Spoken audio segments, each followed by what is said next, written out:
U.S. stocks Monday afternoon continue to trade in a tight range, hovering around the flat line. This on lackluster trading volume and amid ongoing uncertainty about when the Fed might start tapering its asset purchase program. Now, with no major economic data scheduled to be released on Monday, the investors instead not only saw light trading volume, but they're already looking ahead to the minutes of the last Fed meeting, which will be released on Wednesday for any clues as to when the central bank will start cutting back its $85 billion per month stimulus program. Attention was also overseas, as in Asia. China's benchmark index, the Shanghai Composite, climbed a total of 0.8% as sentiment recovered following last week's trading error over at Evergreen Securities. Also, Japan's Nikkei 225 index that reversed earlier losses after posting a wider than expected monthly trade deficit. And also Brent crude oil prices that continue to rise, hovering above $110 a barrel, this amid ongoing violent unrest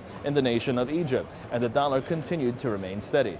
Taking a look now to see how the Dow Jones has performed. The Dow Jones Industrial Average struggled to turn higher. JP Morgan led the blue chip laggards while Intel continued to rise. The Dow continues to trade in a narrow 65-point range. Just last week, the index suffered its worst weekly decline of 2013, dropping 2.2%.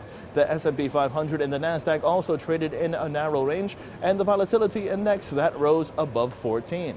Turning focus over to company news. On the earnings front, Saks posted a wider than expected quarterly loss. This on weak sales of shoes and handbags, causing the department store itself to continue to slash its prices. And Intel that continued to rally today after Piper Jaffray lifted its rating on the semiconductor company to a total of neutral from overrate and raised its price target on the company to $22 from $20. And Google continued to tick higher on this, the 9th anniversary of its IPO. The search engine giant stock has skyrocketed a total of 900% since going public in 2004 at $85 a share.